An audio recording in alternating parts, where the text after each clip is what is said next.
जय कुंज बिहारी।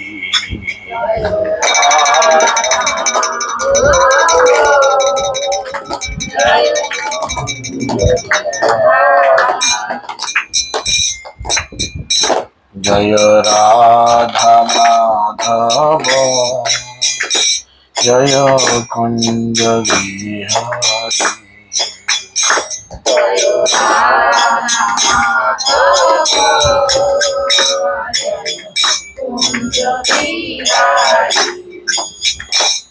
जय गोपी जन वल्लभ जय गिरिवरधारी जय कुंज बिहारी। जय गोपी जन वल्लभ जय गिरिवरधारी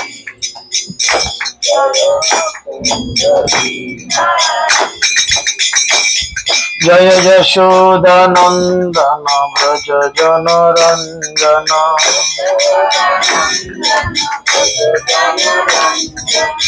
यशोदानंदन व्रज जनरंजन यशोदानंदन यमुना तीर वनचारी जय कुंज बिहारी।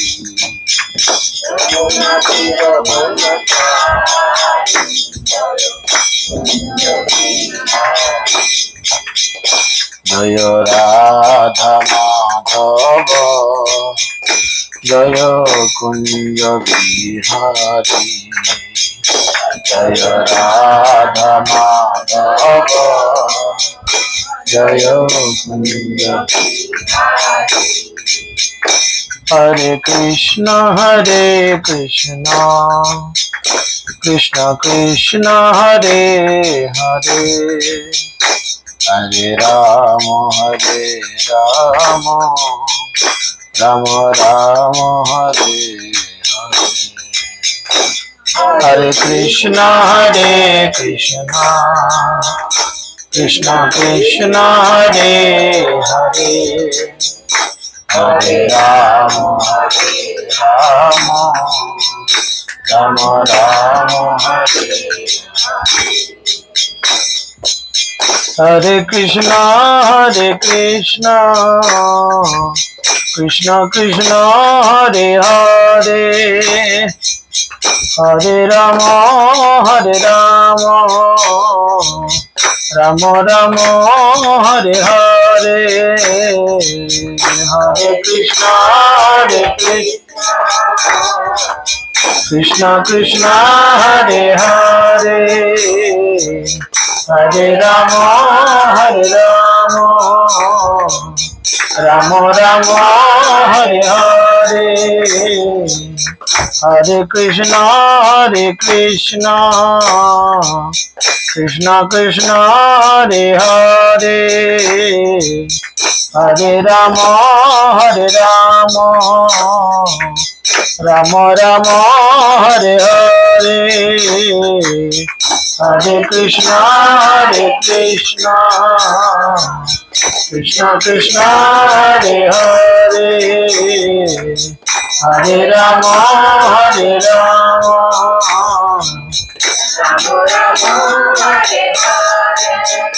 जय राधा माधव जय राधा माधव राधा माधव जय राधा माधव।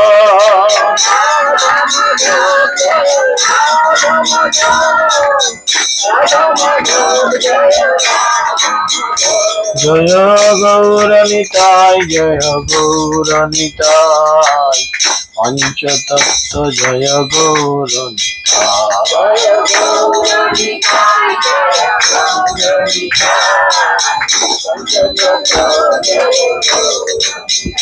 जय जय प्रभुपाद जय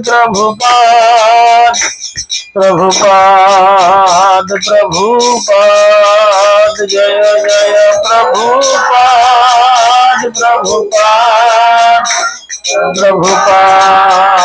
प्रभुपाद जय जय गुरुदेव गुरुदेव गुरुदेव गुरुदेव जय जय गुरु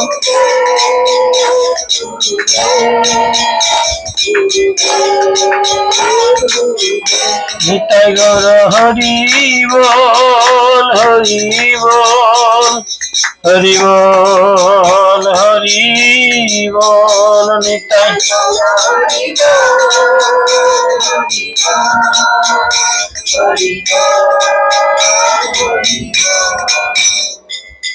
निताई गौर ब्रह्मानंद। ओम अज्ञानं तिमिरन्धस्य ज्ञानाञ्जनशलाकया चक्षुरुन्मीलितं येन तस्मै श्रीगुरवे नमः। नमोऽयं विष्णुपादाय कृष्णपृष्ठाय भूतले श्रीमते जयपताका स्वामिनिति नामिने। नमो आचार्यपादाय निताय कृपाप्रदायिने गौरकथा धामोदाय नगरग्रामतारिणे।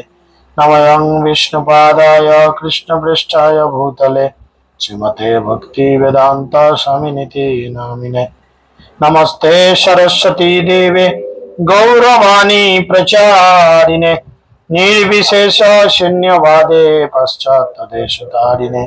जय श्री कृष्ण चैतन्य प्रभु नित्यानंद श्री अद्वैत गदाधर शिवासदि गौर भक्तवृंद। हरे कृष्णा कृष्णा कृष्णा हरे हरे हरे राम राम राम हरे हरे।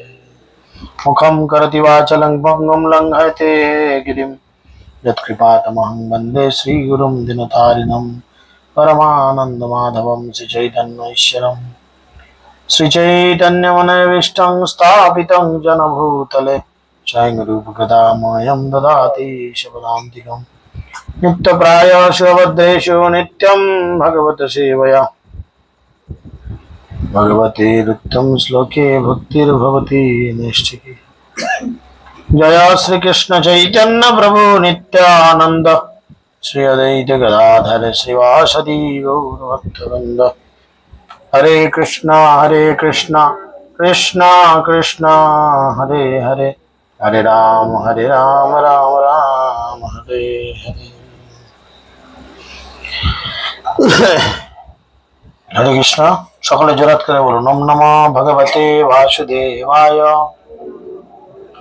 ओम नमो भगवते वासुदेवाय ओम नमो भगवते वासुदेवाय।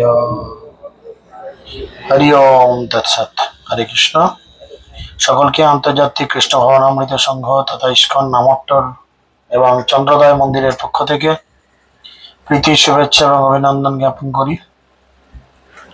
সকলে শ্রীধাম মায়াপুরে সুস্বাগতম। আমরা নিত্যম ভগবত সেবায়ার মধ্যে যে সংকল্পবদ্ধ রয়েছি, আমরা প্রত্যহ চৈতন্য মহাপ্রভুর বিভিন্ন লীলা কথা আলোচনা করার চেষ্টা করছি এবং সেই লীলা কথা আপনাদের সকলের কাছে বসে এখন পরে মালা দিবে বসে। তো সেই লীলা কথা আমরা সবার কাছে আলোচনা করে হৃদয়ের সমস্ত কলুষতাগুলোকে নাশ করার চেষ্টা করছি। তো আপনারা সকলেই জানেন যে কিটা বড়, জ্ঞান বড় না বুদ্ধি বা ভক্তি বড়? কি বড় মনে হয়? কি বড়? কি করে বলেন, বুঝান।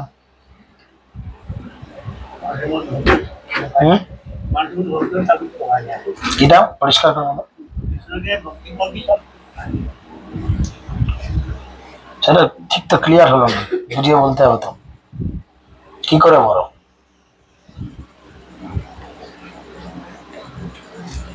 কি করে বড় বলো, কে বলবে? জ্ঞান বড় না ভক্তি বড়?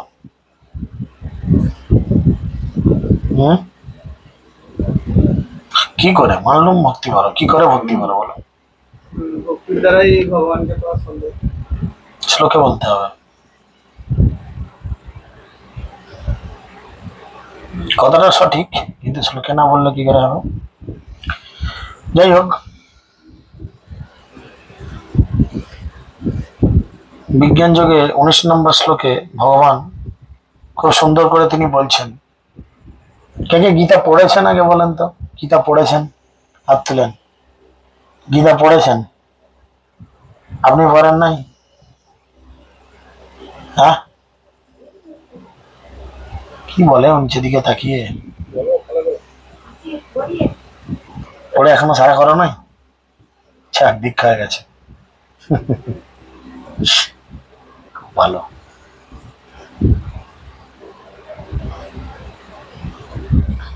গীতাতে ভগবান বলছেন, বহুনাং জন্ম জন্ম অন্তে জ্ঞান বানাং প্রপদতে বাসুদেব সর্বমিতি স মহাত্মা সুদুর্লভ।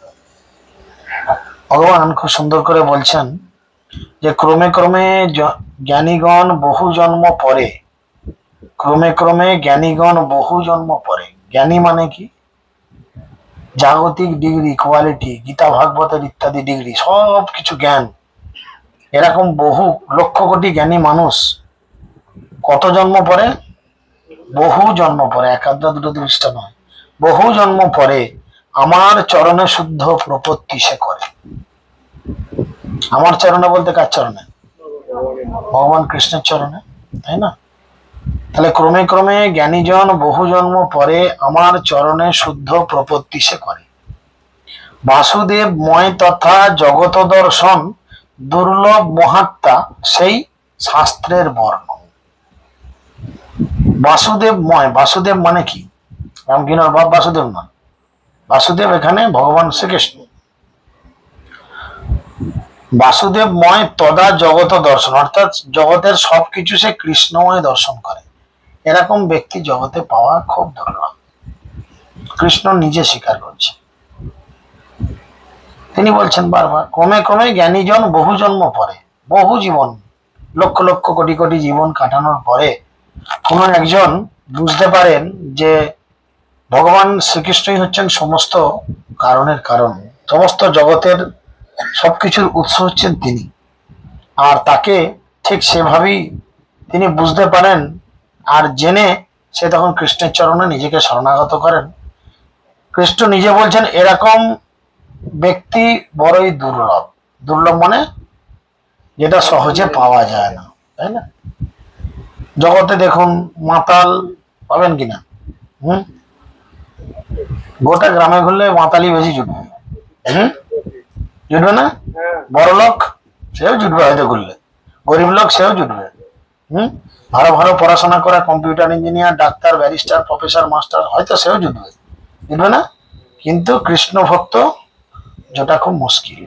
কেন না ভগবান নিজে বলছেন যে বহু বহু জীবন অতিক্রম করার পর যখন কোনো একজন বুঝতে পারেন যে কৃষ্ণই হচ্ছেন সমস্ত কারণের প্রধান কারণ, তখন সে সবকিছু ছেড়ে আমার চরণে সে প্রপত্তি অর্জন করে। তখন সে ফালতু ফালতু অন্য কোথাও নিজের জীবনটাকে নষ্ট করে না। কারণ আমরা আমাদের জীবনের 1 মিনিট সময়কে পর্যন্ত কিনে আনতে পারবো না। পারবো? পারা যাবে 1 মিনিট সময় কিনে আনতে? তাহলে চিন্তা করে দেখুন, আমরা যতজন রয়েছি, কেউ ভক্তিতে 20 বছর, 30 বছর, 40 বছর, 50 বছর, 60 বছর, 70 বছরের মাথায় ভক্তিতে এসেছি, তাই না? তার মানে জীবনের এতগুলো বছর আমরা কি করেছি? ভক্তি না করে বৃথা নষ্ট করেছি, না বুঝে না জেনে নষ্ট করেছি। কোটি কোটি টাকা, লাখ লাখ টাকা খরচা করে ওই জায়গাটাকে ফিরিয়ে আনা যাবে? আর সম্ভব?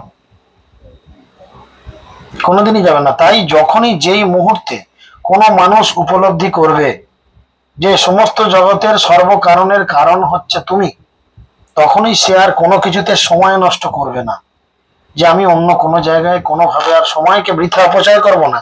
কেননা সময়কে বৃথা অপচয় করলে সেই সময়টা ফিরে আসবে না।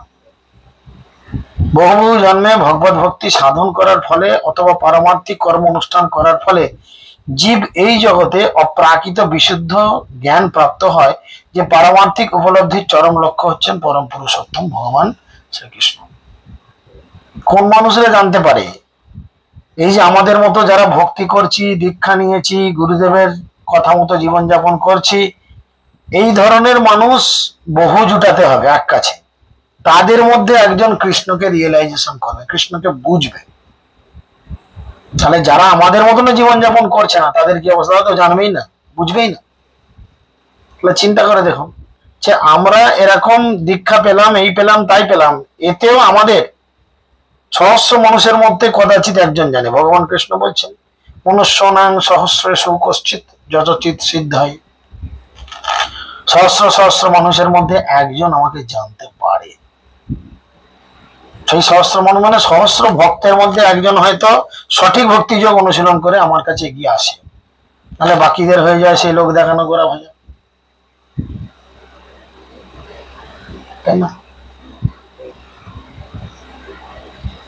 পারমার্থিক উপলব্ধির প্রাথমিক স্তরে সাধক যখন ভোগাসক্তির জড় বন্ধন নিবৃত্তি করার চেষ্টা করেন তখন তার প্রবৃত্তি কিছুটা নির্বিশেষবাদের প্রতি আকৃষ্ট থাকে, কিন্তু ক্রমে ক্রমে তিনি যখন উন্নতি লাভ করেন তখন তিনি বুঝতে পারেন যে পারমার্থিক জীবনে অপ্রাকৃত ক্রিয়াকর্ম আছে এবং তাকে বলা হয় ভক্তিযোগ।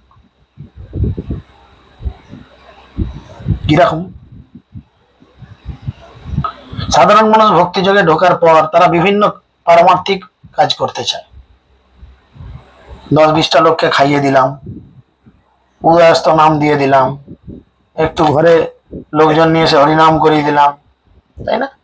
এরকম করাতে চায় বা এরকম আকৃষ্ট হয়, ধীরে ধীরে জাগতিক কর্মের দিকে আকৃষ্ট হয়। কিন্তু যখন তিনি ধীরে ধীরে ভগবানের সেবা করতে করতে উন্নত থেকে উন্নত স্তরে ওঠেন তখন তিনি কি করেন? তখন তিনি জীবনের অপ্রাকৃত ক্রিয়াকর্মে নিজের জীবনকে যুক্ত করেন। অপ্রাকৃত ক্রিয়াকর্মটা কি কি কি অপ্রাকৃত ক্রিয়াকর্মে নিজের জীবনকে নিযুক্ত করে। কি অপ্রাকৃত কাজের উদাহরণ কিরকম? ভগবানের সেবা করা। কিরকম উদাহরণ দিয়ে বল। আমি প্রতিদিন মঙ্গল আরতি করছি, এটা একটা সেবা। রান্না করছি, ভগবানের জন্য আনাজ আমন্ন করছি, ভগবানের জন্য যা কিছু করছি, তাই না? অপ্রাকৃত এই সেবাগুলো এই জড়জগতের সেবা নয়, এই সেবাগুলো ভগবানের ধামে ভগবানের সেবায় চলে, তাই না? সেখানেও রাধারানী রান্না করছে আর আমরাও আমাদের কিচেনে রাধারানীকে রান্নায় হেল্প করছি। আমি রান্না করছি না, হয়তো দেখাচ্ছে আমি খুন্তি নাড়ছি, সে খুন্তিটা রাধারানী আমার হাতটা ধরে নাড়িয়ে দিচ্ছে, তাই না? তাহলে এই অপ্রাকৃত কর্মে তিনি নিজেকে ধীরে ধীরে উন্নতি লাভ করেন। তখন তিনি বুঝতে পারেন যে পারমার্থিক জীবনেও অপ্রাকৃত ক্রিয়াকর্ম আছে এবং এটা হচ্ছে প্রকৃত ভক্তিযোগ। এটাই প্রকৃত ভক্তিযোগ, যে ভগবানের জন্য রান্না করছি, ভগবানের জন্য আমি গরু চড়াচ্ছি, ভগবানের জন্য আমি কলেজে যাচ্ছি, ভগবানের জন্য আমি চাকরি করছি, ভগবানের জন্য আমি ব্যবসা করছি, যা কিছু করছি জীবনে সব ভগবানের জন্য। এটাই হচ্ছে ভক্তিযোগ। আর যখনই কৃষ্ণকে ভুলে গিয়ে আমরা নিজেদের ইন্দ্রিয়গুলোকে তৃপ্ত করার পরিচয় চিন্তা ভাবনা করি তখন কৃষ্ণ আমাদের একটা প্রাইজ দেয়, একটা গিফট। জন্মদিনে যেমন উপহার দেয়, দেয় না? জন্মদিনে উপহার সব এখন জন্মদিন পালন হচ্ছে, জন্মদিন পালন হলে সব চকচকে রঙিন কি বলে কাগজে মুড়ে একটা গিফট নিয়ে যায়, ভেতরে কিছু না কিছু থাকে। তো আমরা যখন কৃষ্ণকে ভুলে যাই কৃষ্ণ আমাদের এরকম চকচকে প্যাকেটে মোড়া একটা গিফট দেয়। সেটা কি? কৃষ্ণ কি গিফট দেয়? কিছু আইডিয়া? কিচ্ছু না? সর্বনাশ। কৃষ্ণ ভক্তি করলে চোখ মুখ গুলো কত সুন্দর হয়। আর তোমাদের দেখে মনে হচ্ছে যেন সব ঘরে স্বামীদের সঙ্গে বৌমাদের সঙ্গে ঝগড়া মারপিট অশান্তি করে এসে জুটেছ। খুব মনের কথা বলে ফেললাম হয়তো, কি হাসি হাসছে সব। ভক্তিতে চোখ মুখ কত জলজল করে। ছেলে মরে গেলেও মুখে আগুন দিয়ে এসে হাসতে হাসতে কৃষ্ণ নাম করে। এক একটা মানুষের চোখ মুখের দিকে তাকিয়ে দেখো, মনে হচ্ছে কত শোক, কত দুঃখ, কত কষ্ট নিয়ে এসে জুটেছেই বাপের ভাগ্য ভালো। কি সেটা বলো?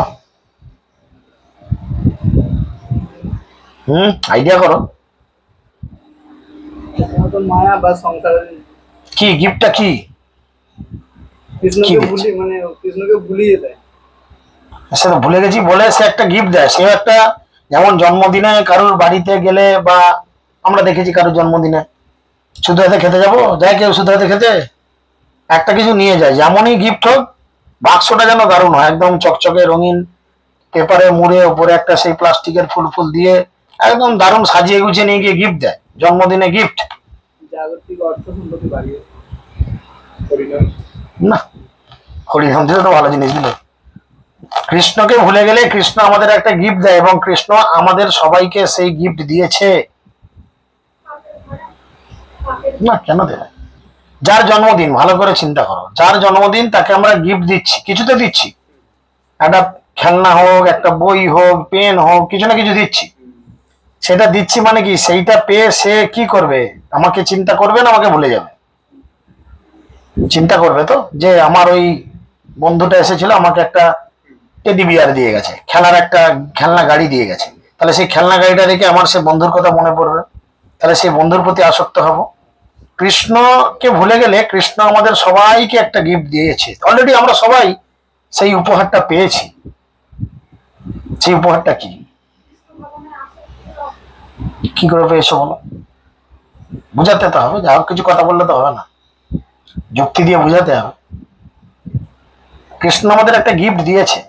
আমরা ভগবানকে বলি না ভগবান তুমি আমাকে সারা জীবনে কি দিলে, কিন্তু কৃষ্ণ তো আমাকে একটা অলরেডি গিফট দিয়েছে, একটা উপহার তো কৃষ্ণের থেকে আমরা পেয়েছি। গিফট মানে তো উপহার, আমরা তো একটা উপহার কৃষ্ণের থেকে পেয়েছি। কৃষ্ণ সবাইকে একটা গিফট দিয়েছে, পেয়েছেন? তাহলে চরণধুলি আমাদের মাথায় দেন, হরি বল। কৃষ্ণ প্রেম যে পেয়েছে তার চরণ তো বুকে ধরা দরকার। এই মনুষ্য শরীর, এই শরীরটা দিয়েছে কৃষ্ণ আমাদের গিফট হিসাবে, উপহার হিসাবে। কেন কেন দিয়েছে উপহার হিসাবে? যাতে আমরা তার কাছে ফিরে যাই, যাতে আমরা তার কাছে ফিরে যাই। আর আমরা বন্ধুর দেয়া সেই গিফট দেখে সেই গিফটকে নিয়েই মেতে রইলাম, বন্ধুর কথা ভাবলাম না একবারও। তাহলে সেই বন্ধুর মন খারাপ হবে না আনন্দে লাভ হবে? সে তো বলবে আমি তোর জন্মদিনে এত ভালো একটা মোবাইল গিফট দিলাম, তুই মোবাইলটা পেয়ে তুই তোর বান্ধবীর সঙ্গেই গল্প করছিস, আমাকে একবারও ফোন করলি না। মনে মনে সে তো ভাববে যে আমি তো তোকে মোবাইলটা গিফট দিলাম, আমাকে একবার ফোন করলি না। সেরকম ভগবানও তো ভাববে যে তোকে আমি জীবনের সব থেকে বড় একটা গিফট দিলাম, এই মনুষ্য দেহ, আর তুই সেটার কি ব্যবহার করলি? আমার সঙ্গে একটু যোগাযোগ করার চেষ্টা করলি না? হ্যাঁ, এমনও দুর্লভ মানব দেহ পাইয়া কি করো ভাবনা কেহ, হেবে না ভজিলে যশোদা সুত চরমে পড়িবে লাজে।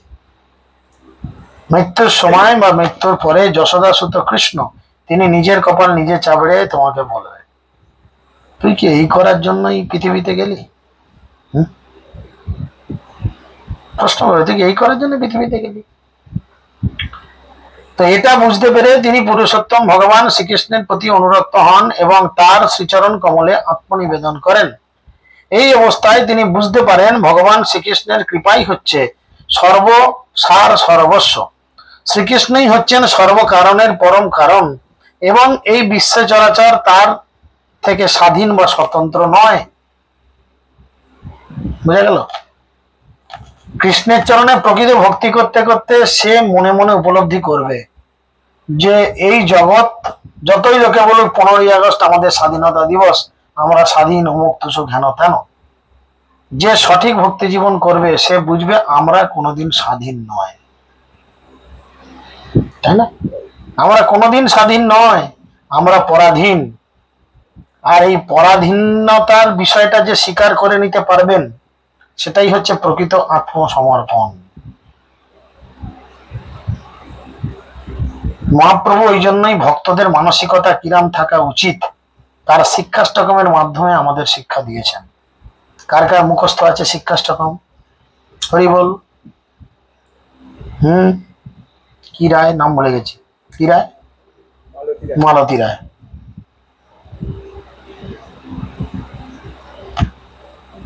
কি শিক্ষা? ভক্তদের মানসিকতা কিরম হওয়া উচিত বলো? বিশ্বকবি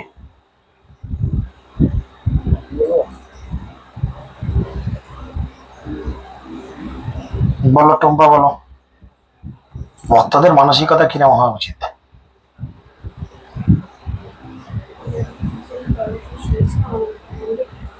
কি বলছে? না,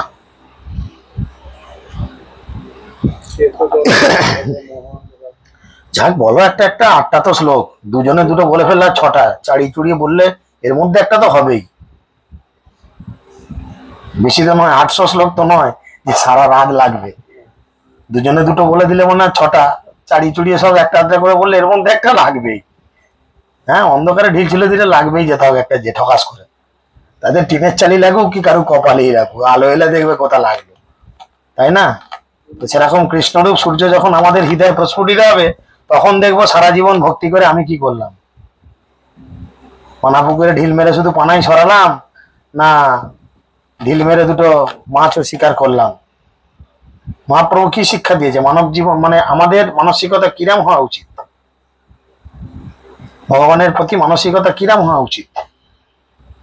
আশ্লেষ্য বা পাদর আতং পিনষ্টুমাং অদর্শনং মর্মাহতং করতু বা যথা তথা বা বিদধাতু লম্পট মত প্রাণনাস্তস্তু স এব না পরম। হে দুষ্টনাথ, হে বদমাইশ ছেলে, হে পাজি বজ্জাত, তুমি বদমাস আমি জানি, তুমি আমাকে যেমন করেই ব্যবহার করো, আমাকে আশ্রয় দিয়ে বুকে টেনে নাও আর পায়ে করে লাথি মেরে আমাকে দূরে সরিয়ে ফেলেই দাও, তবু জানবো তুমি আমার নাথ। কারণ আমার মানসিকতা কৃতদাসের মতো। কৃতদাসের যেমন কিছু চাওয়া পাওয়া থাকে না, প্রভুর ইচ্ছায় সে খেতে পায়, প্রভুর ইচ্ছায় সে জামা কাপড় পায়, প্রভুর কৃপায় তার জীবন চলে। তো ভক্তি জীবন যজন যাজন মানে হচ্ছে কৃতদাসের মতো জীবন যাপন করা। তাই তিনি বলছেন তার চরণ কমলে তিনি আত্মনিবেদন করেন। এই অবস্থায় তিনি বুঝতে পারেন কৃষ্ণই সার সর্বস্ব, শ্রীকৃষ্ণই সমস্ত কারণের কারণ, এই বিশ্ব চরাচরে তার থেকে স্বাধীন বা স্বতন্ত্র নয়। তিনি বুঝতে পারেন এই জড়জগৎ চিন্ময় বৈচিত্র্যের বিকৃত প্রতিবিম্ব এবং সবকিছুই পরমেশ্বর ভগবান শ্রীকৃষ্ণের সঙ্গে কোনো না কোনো ভাবে সম্পর্কযুক্ত। তিনি বুঝতে পারেন এই জড়জগতে যা কিছু দেখছি সব হচ্ছে গোলক বৃন্দাবনের বিকৃত প্রতিফলন। কিরকম? তার মানে কি, এই জগতে তুমি যতটা দুঃখ কষ্টে রয়েছ, জানতে হবে গোলক বৃন্দাবনে তোমার জন্য ততটাই সুখ আহ্লাদ অপেক্ষা করছে। আর তুমি এখানে যত আরামে রয়েছ, জানতে হবে কি সেখানে তোমাকে কিন্তু চাকরি পিসিং অ্যান্ড পিসিং, কিছু করার নাই। তাই বলছে এটা তার বিকৃত প্রতিবিম্ব এবং সবকিছুই পরমেশ্বর ভগবান শ্রীকৃষ্ণের সঙ্গে সম্বন্ধযুক্ত সে জানতে পারে। তাই তিনি বাসুদেব অথবা শ্রীকৃষ্ণের পরিপ্রেক্ষিতে সবকিছুই চিন্তা করেন। বাসুদেব শ্রীকৃষ্ণকে সর্বত্র দেখার এই অভ্যাস পরম লক্ষ্য ভগবান শ্রীকৃষ্ণের প্রতি তার পূর্ণ সমর্পণকে ত্বরান্বিত করে। তিনি সর্বত্র কৃষ্ণকে দর্শন করার চেষ্টা করেন, যেটা সনাতন গোস্বামী রূপ গোস্বামী পাদ করতেন। সনাতন গোস্বামী রূপ গোস্বামী পাদ বৃন্দাবনে ভজন করেছেন, কিন্তু মহাপ্রভুর নির্দেশে। ওনারা বৃন্দাবনে ভজন করেছেন মহাপ্রভুর নির্দেশ, এবং কত সুন্দর ভজন যে সনাতন গোস্বামী যখন তপস্যা করতে বসতেন, ধ্যান করতে বসতেন, তপস্যা নয় ধ্যান, বা নিজের মন দিয়ে ভগবানের নাম কীর্তন করতেন, স্মরণ করতেন, তিনি কি দেখতে পেতেন? তিনি চোখের সামনে শ্রী রাধা মাধবের লীলা দর্শন করতেন। সে ঘটনা, সেই পরিপ্রেক্ষিত আমাদের জীবনও হয়তো আসতে পারে, কিন্তু সেটা কার কৃপায়? শ্রী গুরুদেবের কৃপায়, বৈষ্ণবের কৃপায়।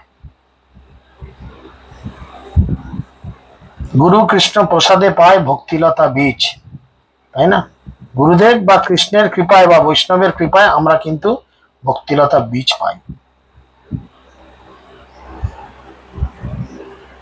জীবনের সব থেকে বড় কিছু গিফট জাগতিক ভাবে আমরা মনে করি না। বাবা মা আমাদের এই দেহ দিয়েছে, কত সম্মান করি, ঠিক তদ্রূপ যিনি সদ্গুরুকে আমাদের পাইয়ে দিয়েছেন, পৌঁছে দিয়েছেন, তিনি আমাদের জীবনে বিশাল কিছু একটা গিফট করে দিয়ে গেছেন, বিশাল কিছু একটা দিয়ে গেছেন। আমরা মমতা ব্যানার্জিকে আমাদের দুর্লভ ভোটটা দিচ্ছি কেন? না তিনি মাসে 500,000 টাকা করে পাইয়ে দিচ্ছেন, তাই কিন্তু আমরা ভোটটা দিচ্ছি, বোতাম টিপছি বা ছাপ দিচ্ছি, পাইয়ে দিয়েছেন। কিন্তু যিনি সদ্গুরুর সঙ্গে আপনাকে যুক্ত করে দিয়েছেন, যিনি আপনার সারা জীবনের এই কষ্টের ইতি টেনে দিয়েছেন, যে এই জীবনের অন্তে আপনি এমন একটা জায়গায় পৌঁছাবেন যেখানে গেলে আপনাকে আর কোনো দুঃখ কষ্টময় জগতে ফিরে আসতে হবে না, আমরা তাদের কতটা সমাদর করছি? আমরা তাদের কতটা সমাদর করছি? কেন না? কৃষ্ণের প্রতি আমাদের পূর্ণ মানসিকতা বিকাশ হয়নি।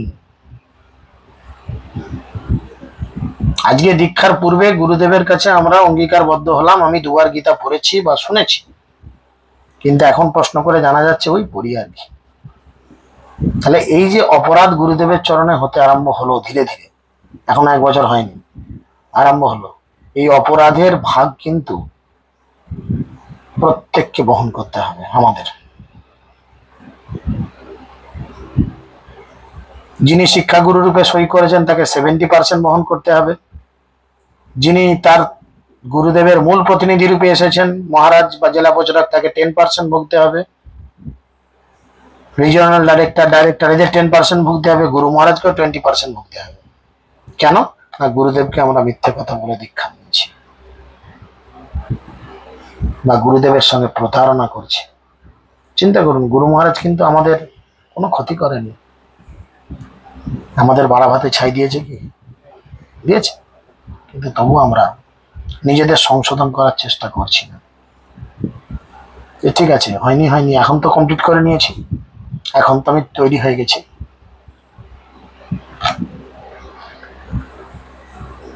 কারণ ভক্তিতে উন্নয়ন করবার জন্য অনেক কিছু সিস্টেম রয়েছে, আবার ভক্তিতে অবনতি করার জন্য বা ভক্তি নষ্ট হওয়ারও 64টা কারণ রয়েছে, 64টা অপরাধ, 64 সেবা অপরাধ রয়েছে ভক্তিটা নষ্ট হওয়ার জন্য। আর এই ভক্তিটাকে নষ্ট করে কেবলমাত্র আমাদের সঙ্গ। গীতায় ভগবান বলছেন সঙ্গ সঙ্গ জায়াত কাম, বলছেন সঙ্গ থেকে এই ধরনের বাসনা উদ্বেগ হয় মনের মধ্যে, কাম বাসনা আসে। কাম বাসনা মানে কিছু চাওয়া পাওয়া হয় মনে মনে, আর সেই চাওয়া পাওয়ার বস্তু না পেলে কি হবে? মনে মনে রাগ হবে, রাগ থেকে কি হবে? বুদ্ধি নাশ, প্রকৃত বুদ্ধি নাশ হয়ে যাবে, আসল বুদ্ধি নষ্ট হয়ে যাবে। আর বুদ্ধি নাশ হলেই কি হবে? এমন কিছু ভুল কাজ করবো আমাদের সর্বনাশ, তাই না? তো সেই জন্য ছান্দোগ্য উপনিষদে 5:1-15 খুব সুন্দর করে বলছে, ন বৈ বাচ ন চক্ষুষ্বানি ন শ্রোত্রাণি ন মনসা শীতং চক্ষতে প্রাণা ইত বচক্ষতে প্রাণ হয়ে বৈতনী সর্বাণী ভবন্তি। জীবের দেহের মধ্যে বাক শক্তি, দৃষ্টি শক্তি, শ্রবণ শক্তি, চিন্তা শক্তি আসল জিনিস নয়। কত সুন্দর কথা বলছে, জীবের দেহের মধ্যে, আমাদের শরীরের মধ্যে কি কি আছে? বাক শক্তি মানে কথা বলার ক্ষমতা, আর কি বলছে আছে? চোখটাও গেল বোধহয়। দৃষ্টি শক্তি মানে চোখে দেখার শক্তি, শ্রবণ শক্তি মানে কানে শোনার শক্তি, চিন্তা শক্তি আমাদের ভাবার বা ভাবনার চিন্তা। এগুলো আসল জিনিস নয়। এই সমস্ত কিছুর কেন্দ্রবিন্দু কি? প্রাণ শক্তি। প্রাণ শক্তি, এই প্রাণ শক্তি সমস্ত ক্রিয়াকলাপের কেন্দ্রবিন্দু। ঠিক সেরকম ভাবে ভগবান বাসুদেব অর্থাৎ পরম পুরুষোত্তম ভগবান শ্রীকৃষ্ণই হচ্ছেন সবকিছুর মূল। আমাদের সাজা গুজা, এত কিছু চিন্তা করা, খাওয়া দাওয়া, মাকা সব কিন্তু প্রাণ শক্তির উপর নির্ভর করছে না? এটি যখন বেরিয়ে চলে যাবে আর তখন বলবো মা খিদে পেয়েছে খেতে দাও, বলবো? তখন আর মোবাইল থেকে আপডেট দেবো যে আমার ব্যাংকে 500 টাকা ঢুকলো কিনা, কি 1000 টাকা ঢুকলো কিনা? তখন আর কারোর সঙ্গে পাশে বাড়ি ঝগড়া করতে যাবো? কিচ্ছু করবো না। তার মানে কি? এই প্রাণ শক্তি হচ্ছে সব, আর এই প্রাণ শক্তি অর্থাৎ আত্মা, এটা হচ্ছে পরমাত্মার অংশ, ভগবান, তাই না? তিনিই সবকিছু। কিন্তু এইসব যদি পরমেশ্বর ভগবানের সঙ্গে সম্বন্ধযুক্ত না হয় তাহলে এগুলোর কোনো গুরুত্বই থাকে না। তার মানে কি? আমাদের জীবন যদি ভগবানের সঙ্গে সম্পর্কযুক্ত না হয়, জীবনের কোনো গুরুত্ব থাকে না, জীবনের কোনো গুরুত্ব থাকে না, তাই না? যেমন একটা ঘটনা কত সুন্দর রয়েছে, রূপ গোস্বামীপাদ তিনি নন্দগাঁয়ের থেকে অনত দূরে রয়েছে টের কদম বলে একটি জায়গা, আশেশ্বর মহাদেব সেখানে রয়েছেন, নন্দীশ্বর মহাদেব শিব রয়েছেন, তার থেকে ঠিক উত্তর পশ্চিম কোণে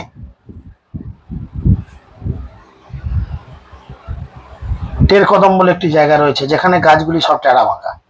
আর রূপ গোস্বামীপাদ সেখানে কৃষ্ণের আরাধনা করতেন, তার সেবিত বিগ্রহ এখনো আছে। সনাতন গোস্বামী একদিন বৃন্দাবন থেকে আসবেন এরকম খবর গেছে। সনাতন গোস্বামী বৃন্দাবনে থাকতেন,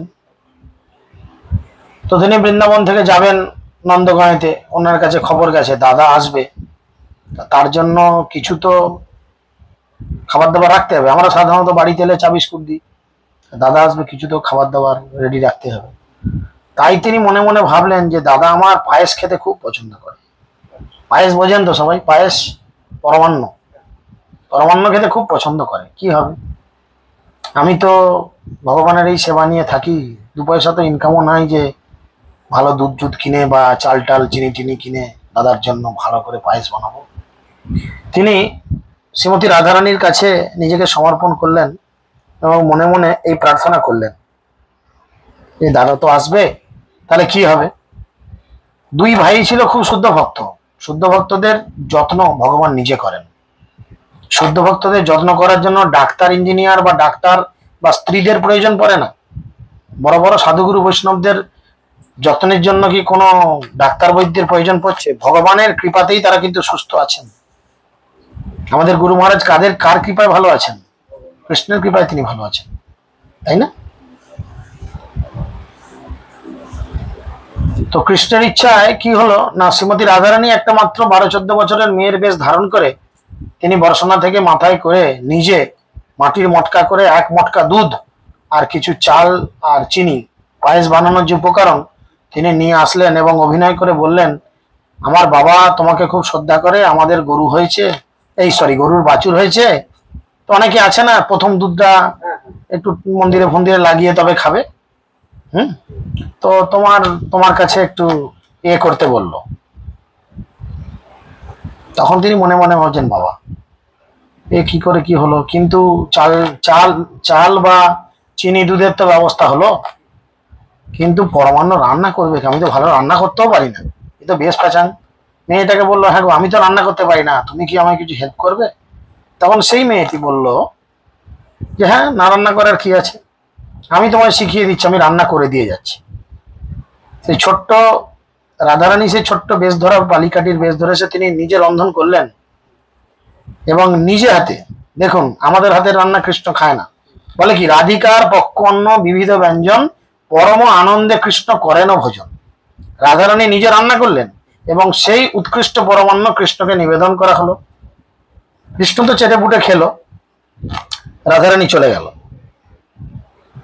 এদিকে সনাতন গোস্বামী এসেছেন, এসে সেখান থেকে তিনি তার ভাইয়ের কাছে আসতে, ভাই কি করলে, দাদা এসেছে, দাদাকে সম্বোধন জানালে, প্রণাম জানালো, জানিয়ে দাদার মুখ মিষ্টি করার জন্য সেই রাধারানী রান্না করা পরমান্ন দিলেন, বুঝেছেন।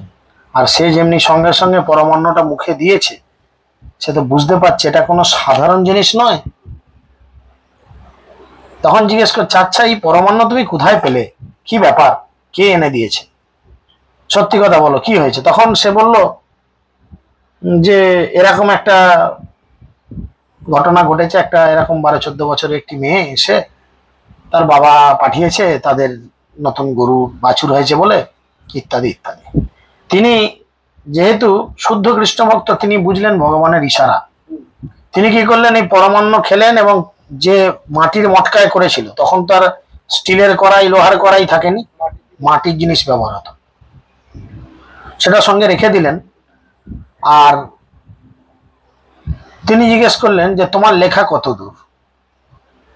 তো রাধারানীর একটি লীলা তিনি লিখছিলেন তখন, যে শ্রীমতী রাধারানী জঙ্গলে খেলা করছেন তার বিভিন্ন সখীদের সহ, তার পিঠের মধ্যে এমন সুন্দর করে একটি চুলকে বেনুনা, মেয়েদের বড় চুল হলে বিনুনি করে না, আর সেই বিনুনিটা রয়েছে, দেখে মনে হচ্ছে যেন একটি বড় সাপ।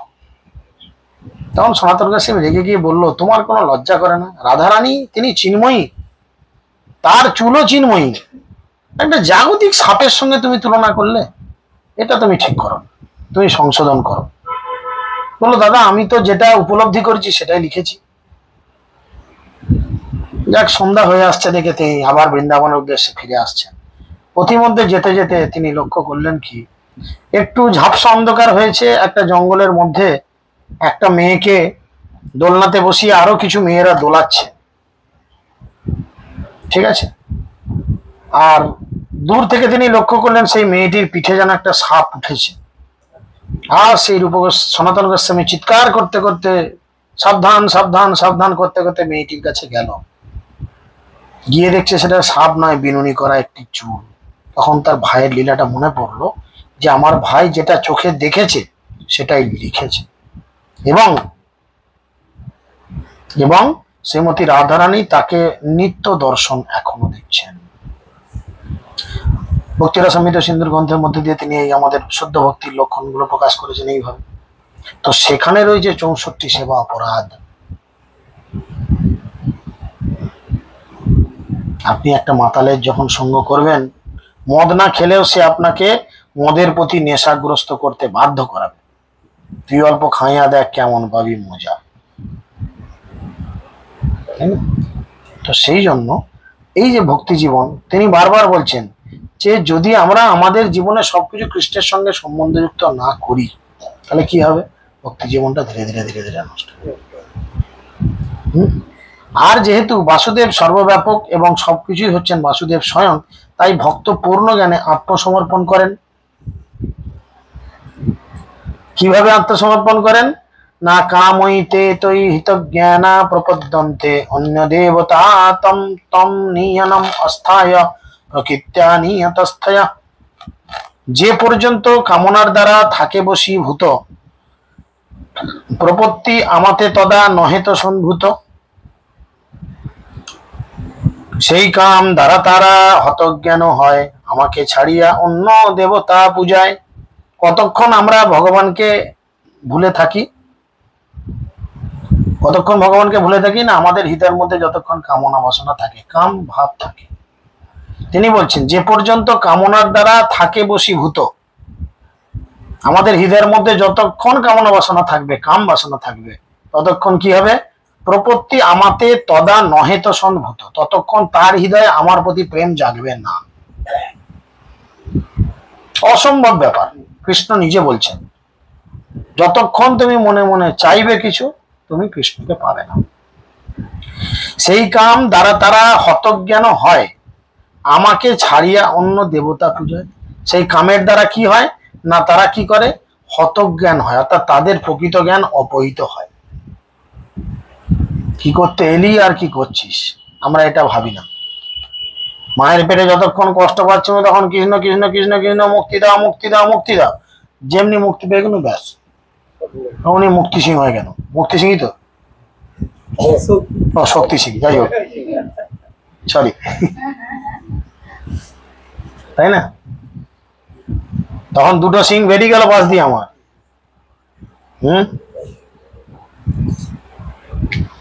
কিভাবে হচ্ছে, মানে জড় কামনা বাসনার দ্বারা যাদের জ্ঞান অপহৃত হয়েছে, তারাই অন্যান্য দেবদেবী বা অন্যান্য ঠাকুর টুকুর বা অন্যান্য কোনো মানুষের প্রতি আসক্ত হয়, শরণাগত হয়। তাদের স্বীয় স্বভাব অনুসারে বিশেষে তারা নিয়ম পালন করে দেবতাদের উপাসনা করে।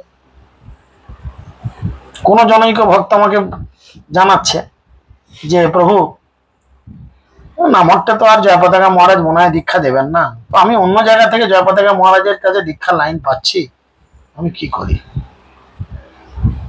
কেন জয়পতাকা মহারাজ নামটা দীক্ষা দেবে না, ঘোষণা তো হয়নি কিছু। তোমার চরণাশ্রয় চরণাকাঙ্ক্ষী জয়পতাকা মহারাজের কাছে আছে? বলে হ্যাঁ। তাহলে অপেক্ষা করে দীক্ষা হবে, আজ না হলে কাল, কাল না হলে পরশু হবে, তাই না? কিন্তু কি, জড় কামনা বাসনার দ্বারা আমার হৃদয় অ্যাট্রাক্ট হয়েছে, আকর্ষিত হয়েছে। আমি মনে করেছি দীক্ষাটা কি, দীক্ষাটা হচ্ছে আমার কাছে একটা ফ্যাশন। গোটা পৃথিবী জুড়ে ইসকন আজকে একটা বিশাল বড় সংস্থা, আর আমি যদি ইসকনের একটা দীক্ষা স্ট্যাম্প আমার পিছনে পেয়ে যাই, তাহলে তো গোটা জগতের লোক আমাকে দেখলি বলে, আহা বৈষ্ণব ঠাকুর দয়ার সাগর, এ দাসে করুণা করি। আমি কি হনুরে? তাহলে স্ট্যাম্পটা যত তাড়াতাড়ি আমার ঘরে পড়বে আমি তত চাঙ্গা। ছিল প্রভুপাদ নিজে আচরণ করে দেখিয়েছেন, তিনি দীক্ষার জন্য লাফালাফি করেননি। তিনি টানা 11 বছর ধৈর্য ধরেছেন। 11 বছর। আমরা দীক্ষার জন্য কদিন ধৈর্য ধরেছি? কদিন ভক্তি জীবনে সে দীক্ষা হয়েছে তোমার? তোমাদের ঠিকঠাক পালন করছো কদিন? অনেকদিন ছাড়ো না, 4-5 বছর। প্রভুপাদের মতো 11 বছর কারণ নয়। চিন্তা করে দেখো, তাহলে এর থেকেও কম পালনি করে যদি তার এক লাইন এই ধরনের না হয়, সে বলবে আমি অন্য কোথাও গিয়ে কিন্তু ব্যবস্থা পেলে করে নেবো। এটা হচ্ছে কি গুরুদেবের সঙ্গে প্রতারণা। হয়তো দীক্ষা হবে, হতে পারে, হতেই পারে, কিন্তু কি বিষয়টা দাঁড়ালো, দীক্ষার পরে প্রকৃত কৃষ্ণ প্রেমের যে আস্বাদ সেটা তুমি পেলে না। তুমি গরু হয়ে জন্মালে, তোমার সামনে প্রচুর ঘাসপালা পড়ে রয়েছে, কিন্তু মুখে একটা কি বাঁধা থাকে, নেটের মতো জালি বাঁধা আছে, তাহলে তোমার অবস্থাটা কি হবে? ঘাস দেখতে পাচ্ছ, মুখটা দিয়ে ঘষছো, কিন্তু খেতে খেতে জুটছে না। তো সেই জন্যই বলছে জড় কামনা বাসনার দ্বারা যাদের জ্ঞান অপহৃত হয়েছে তারা অন্যান্য বিভিন্ন লোকজন দেবদেবী ইত্যাদি শরণাগত হয়, এবং তাদের স্বীয় স্বভাব অনুসারে তারা বিশেষ নিয়ম পালন করে দেবতাদের উপাসনা করে, তাদের নিজেদের মন গড়া নিয়ম, বিভিন্ন মন গড়া নিয়ম, তাই না? শ্মশানে কালী পুজো করলে যদি সত্যি প্রকৃত লোকের মৃত্যু কমে যেত, তাহলে পৃথিবীর প্রতিটা শ্মশানে কালী পুজোই হতো। কালী তিনি হচ্ছেন কলির রিপ্রেজেন্টেটিভ। কারণ একটা মন গড়া, কেউ হয়তো এসে বললো আমাকে মা স্বপ্ন দিয়েছে এখানে পুজো করতে হবে, মা কিসে খুশি হলো দেখার দরকার নেই, আমি কিসে খুশি হচ্ছি দেখো, দু পেগ মদ আর দুটো গরুর বা শুয়ারের ঠ্যাং, ব্যাস আমি দারুণ খুশি। মন গড়া জিনিস। সেই জন্যই বলছে তারা স্বীয় স্বভাব অনুসারে বিশেষ নিয়ম পালন করে দেবতাদের উপাসনা করে। যখন ফুল তুলতে যাব বা জল ঢালতে যাব, তখন ধুতিখানা কেমন পরবো শুধু একবার দেখবে। সে রাস্তা দিয়ে এমন ফুলের ঝোড়াটা বা কি বলে ফুল তোলার ওটাকে কি বলে, সাজি, সেসব নিয়ে এমন রাস্তা দিয়ে হেঁটে চলে বেড়াবো, লোকে দেখে বলে আহা কি ভক্তি কি ভক্তি। আর যেমনি কাজটা মিটে গেল, ব্যাস একটা সিগারেট ধরে টানতে টানতে চলে গেল, বিশাল ব্যাপার চলছে এরকম। যারা সর্বতভাবে জড়কলুষ থেকে মুক্ত হতে পেরেছে তারাই পরমেশ্বর ভগবান শ্রীকৃষ্ণের চরণ আত্মসমর্পণ করতে পেরেছেন এবং তার প্রতি ভক্তিযুক্ত হতে পেরেছেন। জড়কলুষ, এই জড়কলুষ থেকে যদি মুক্তি না হওয়া যায়, তাহলে আমরা যতই করি কোনোদিন ভগবানের চরণে যেতে পারবো না। যতক্ষণ পর্যন্ত জীব জড়জগতের কলুষ থেকে সম্পূর্ণরূপে মুক্ত হতে না পারছে, ততক্ষণ সে স্বভাবতই অভক্ত থাকে। যতই মালা তিলক করি, যতই দীক্ষা নিই, যত যাই করি, জড়কলুষ, মনটা ধুরুস ধুরুস করছে, কখন টাকা হবে, কখন পয়সা হবে, কখন গাড়ি হবে, বাড়ি হবে। চিন্তা করে দেখো, কেউ বললো প্রভু আসছে, সেটা বড় জিনিস নয়। বৈষ্ণবের দর্শন এটা সবসময় হয় না, বলে অনেক সৌভাগ্যের ফলে বৈষ্ণব আসিয়া মিলে। সেটা আমি চিন্তা করলাম না। আমি কি চিন্তা করলাম আমার 30টা ছেলেকে খাওয়াতে হবে, কারণ সেখানে 30টা ছেলে 3 তিরিখে 900 টাকা আমার ইনকাম আছে, সেটা ছেড়ে কি আসা যায় প্রভু? সকাল সকাল বৈষ্ণব ঠাকুরকে দেখে, ওকে দেখে কি, ওকে দেখলে তো আমাকে পাওয়ার থেকে 50 টাকা পর্যন্ত দিতে হবে, সেটা মাইনাসের খাতায় রান করবো। সেটা দেখা ভালো না 30টা ছেলেকে খাবার দিয়ে 30 টাকা করে লাভ করে 900 টাকা পকেটে ঢুকানো ভালো? কারণ এই প্রশ্ন জাগতিক লোকের সঙ্গ করলে তারা বলবে, ওদের কাছে যে ওরা তো সে একই কথা বলবে, হরে কৃষ্ণ করো, হরে কৃষ্ণ করো, হরে কৃষ্ণ করো। আর ওদের সঙ্গে মিশে মিশে কি হবে? ওই তো সব ভিখারির দশা হয়ে যাচ্ছে। দেখ জড়কলুষ, এতে টাকা পয়সা গাড়ি বাড়ি আসবে ঠিকই, কিন্তু কি হবে? কৃষ্ণ আসবে না, কৃষ্ণকে পাওয়া যাবে না। আর কৃষ্ণ যদি জীবনে না আসে, এগুলো থাকাও যা না থাকাও যা, তাই না? আজকে তোমার ছেলে তোমাকে ছেড়ে সে অন্য কথা পালিয়ে গেছে, তোমার কি মরার কোনো চিন্তা আছে? যাই মরে গেলে পোড়ানোর জন্য গোটা ভক্তগুলো আছে। সুপারের কোনো লোকের কাছে আমাকে নির্ভর হয়ে থাকতে হবে না, আমার বউকে কারুর হাতে পায়ে ধরতে হবে না। কার্তিকের গিয়ে পায়ে ধরে বলতে না কার্তিক চরে খোলটা বাজাবি, আর পাশের ঘরে যে অন্য কাউকে বলতে হবে না চরে তোর কাকা মরে গেছে শ্মশানে নিয়ে যাবি, চল। শুধু হ্যালো করে খবর দেবে, ভক্তরা ঠিক জুটে গেছে। কাউকে দরকার কেন না? সর্বতভাবে ভগবানের উপর নির্ভরশীল, আমার কাউকে দরকার নেই, ভগবান আছে আমাকে দেখার জন্য, তাই না? সেই জন্যই বলছে, কিন্তু এমনকি বিষয় বাসনার দ্বারা কলুষিত থাকা সত্ত্বেও যদি কেউ ভগবানের আশ্রয় অবলম্বন করে, তখন সে আর ততটা বহিরঙ্গা প্রকৃতির দ্বারা আকৃষ্ট হয় না। যথার্থ লক্ষ্যের প্রতি উত্তরোত্তর এগোতে এগোতে সে শীঘ্রই সমস্ত প্রকৃত কাম বিকার থেকে সর্বতভাবে মুক্ত হয়। টাকা পয়সা গাড়ি বাড়ি জীবনে আসবে যাবে, কিন্তু এগুলো যদি ভগবানের সেবায় আমি না লাগাই, ভগবান কি করবেন? ধীরে ধীরে এগুলো এমন যন্ত্রণার কারণ করে দাঁড় করাবে, তখন মনে হবে আমি বেশ ছিল কুঁড়ে ঘরে। সনাতন গোস্বামী রূপ গোস্বামী কি করলেন? তৎকালীন যুগে তারা লক্ষ লক্ষ কোটি কোটি টাকা ইনকাম করতেন। তারা কি করলেন, সমস্ত কিছু ত্যাগ করে, এত বড় ড্রেসও নয়, মহাপ্রভুর সঙ্গে যখন সনাতন গোস্বামীর সাক্ষাৎ হচ্ছে, সনাতন গোস্বামীর ঘাড়ে একটা ভালো দামি কম্বল রয়েছে, মহাপ্রভু বারবার ওটা দেখছে কিন্তু কিছু বলছে না। কিন্তু সনাতন যেহেতু শুদ্ধ বৈষ্ণব, সে বুঝতে পারছে যে এত ভালো জিনিস বৈষ্ণবের কাছে থাকা উচিত নয়। যেটা করলে, যেইটুকু না করলে নয়, সেটুকুর মধ্যেই থাকবে শুধু ভগবানের সেবার জন্য।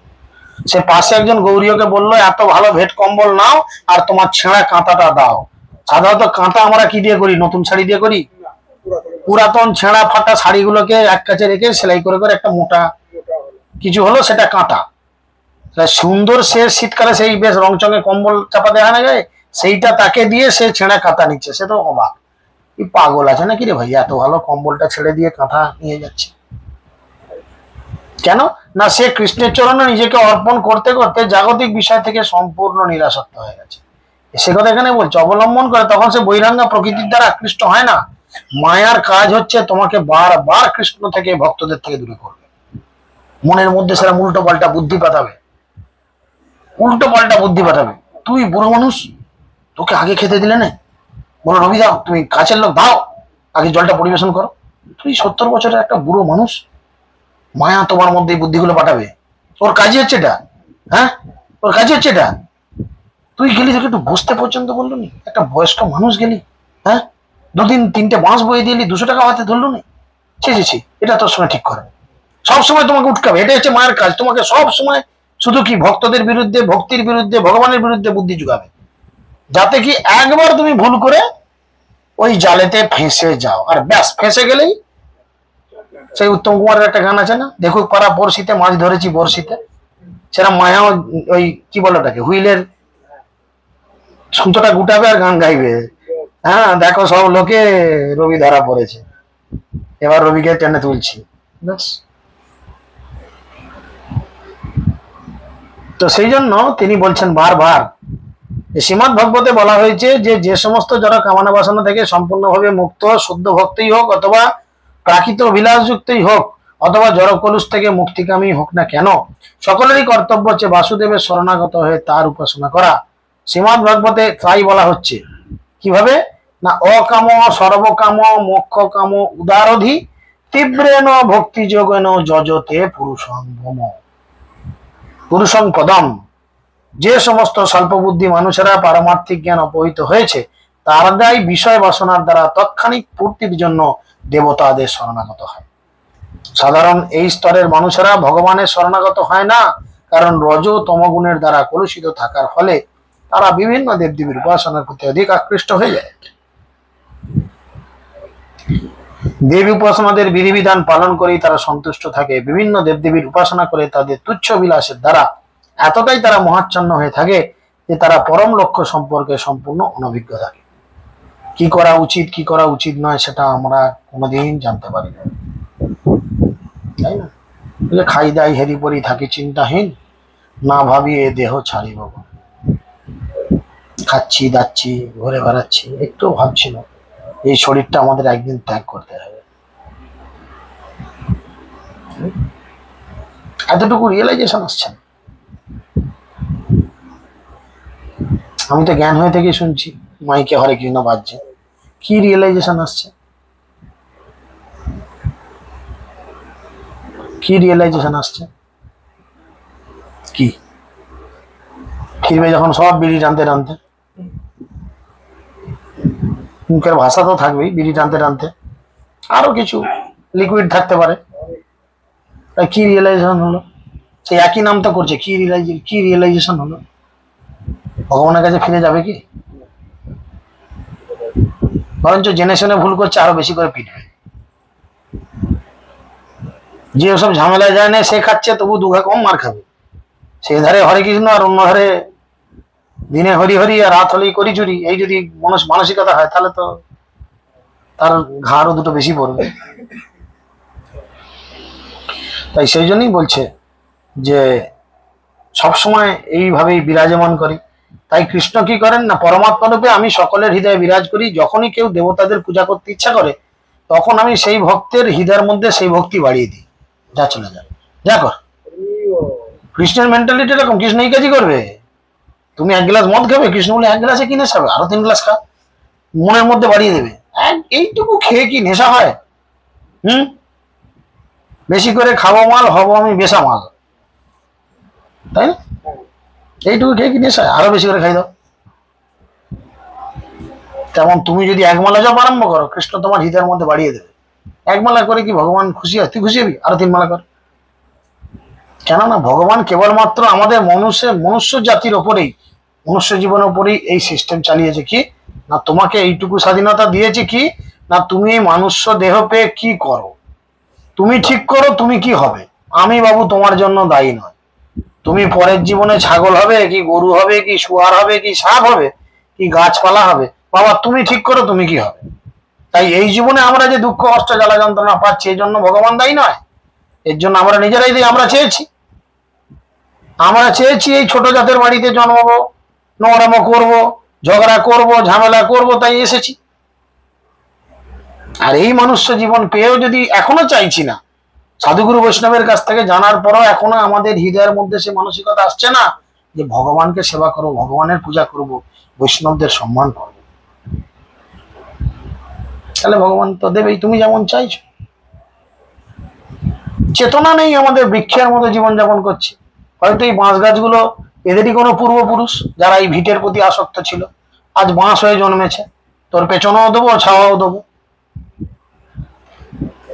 বলা যায় না, হতেই পারে। তাদের সুভাষের ভাবি বাঁশ গাছ হয়ে জন্মেছে, যে আমার বউ খুব পেছনে লাগতে ঝগড়া করতো, আজ তার পেছনে আমি বাঁশ দেবো, বাঁশ হয়ে জন্মাই। মরবে যখন ঠিক বাঁশ হিসেবে আমাকে কাটবে, আর তার বুড়িকে খুঁচে খুঁচে মারবে।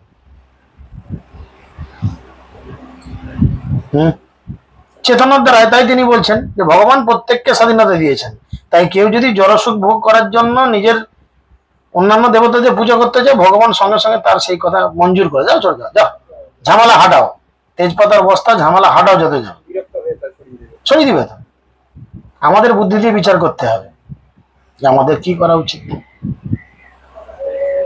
তাই আমাদের নিজস্ব মানসিকতা অনুযায়ী অচলা শ্রদ্ধা ভগবানের চরণে রাখতে হবে। মায়া কি করবে, আমাদের সবসময় ভুল দিকে কাজ করাবেই, কিন্তু আমরা ভুল পথে যাব কেন? ওই জন্যই ভুল পথে যাওয়ার পূর্বে আমরা কেন বলি যে কারুর সঙ্গে থেকে আলোচনা করে বিষয়টা কেন বলা হয়? আশ্রয় লয়ে ভজে তারে কৃষ্ণ নাহি তেজে, বাকি সব মরেও কারণ, এটাই তার কারণ। হরে কৃষ্ণ কৃষ্ণ কৃষ্ণ